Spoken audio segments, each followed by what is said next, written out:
Welcome once again to Breakfast Central. The trial of the 5 men accused of murdering South African soccer star Senzo Meyiwa has finally gotten underway again. It's been 8 years since the Bafana goalkeeper was gunned down at the house of his girlfriend, musician Kelly Khumalo. The 5 men who were arrested face charges of premeditated murder, attempted murder, armed robbery, illegal possession of a firearm, and illegal possession of ammunition, to which they have pleaded not guilty. The details of the night that Meyiwa died are slowly starting to emerge.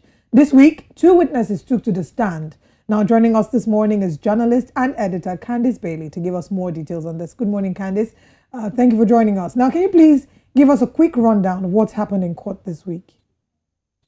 Good morning, Breakfast Central. Indeed, it was quite a hectic week in the Gauteng High Court where the 5 men appeared for the trial. What we saw was 2 officers take to the stand and deliver testimony and their accounts of what happened this week. The first officer was Sergeant Johannes Mosia, who's a forensic officer who was on the scene on the night that Senzo was killed, and that was in October 2014. The second officer was Sergeant Mlungisi Mtetwa, and he also provided some accounts. Essentially, it was a lot of drama, but what we saw was that the 2 officers actually contradicted themselves, and we saw that the defense counsel was actually able to poke holes in the accounts of what they saw. One of the big contradictions was, who arrived first at the scene. Looking at the timeline of the events of that night, Mosia says he arrived first and he was ushered around the scene by the head of detectives at the time, which was a Sergeant Detective Ndlovu. Mosia's Mtetwa, is actually contradicting that, saying that Mosia was not first on the scene, that Mtetwa was actually first on the scene. So already some challenges on the side of the state and the testimony that they're bringing through. What we also saw was admission, if you can say, from the state witness that the scene of the crime was tampered with, and that is not new, but also once again coming out in court is quite a blow for the state. Well, this very sad incident happened in 2014, and that's been a while. There have also been many delays in this case. Does it look like the trial will continue and justice will be served this time? You're certainly right. Also, a lot of delays and a lot of hiccups on the side of the state. So you would remember that this trial was supposed to get going in April this year. We then saw the defense advocate for 4 of the 5 accused pulling out, withdrawing from the case, and that then caused a delay. We also then saw the emergence of a second docket. Now, the second docket is charging the people who were actually in the house at that night. Longwe Twala, who's the son of Chico Twala, musician Chico Twala, as well as Kelly Khumalo and her sister Zandi and her mom Gladness.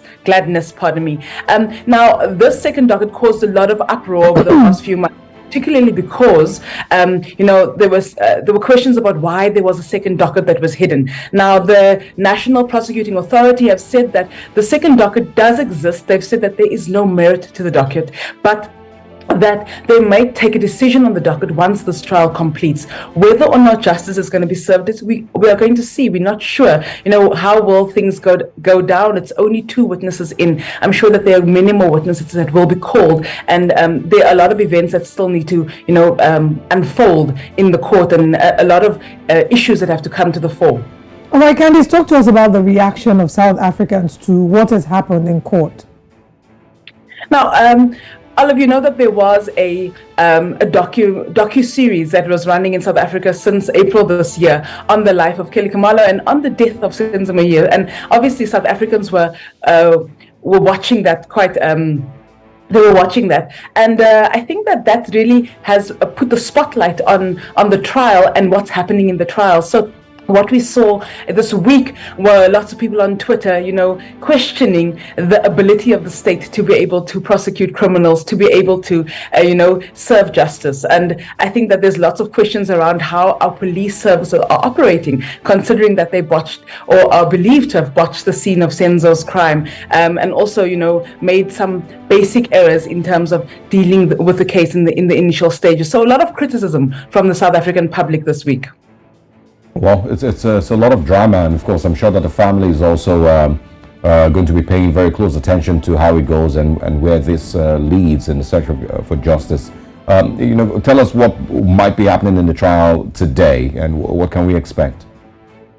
So what we can expect is that the cross-examination of the second officer, Sergeant Lungisi Mtetwa, will continue. There are 5 accused and there's 2 defense attorneys, so they will obviously continue with that cross-examination of Mtetwa today. It's likely to continue for the day. The state has indicated that they will be calling some of the people who were in the house and who were called to the scene, including a man identified as Temba, who is Kelly Khumalo's uncle.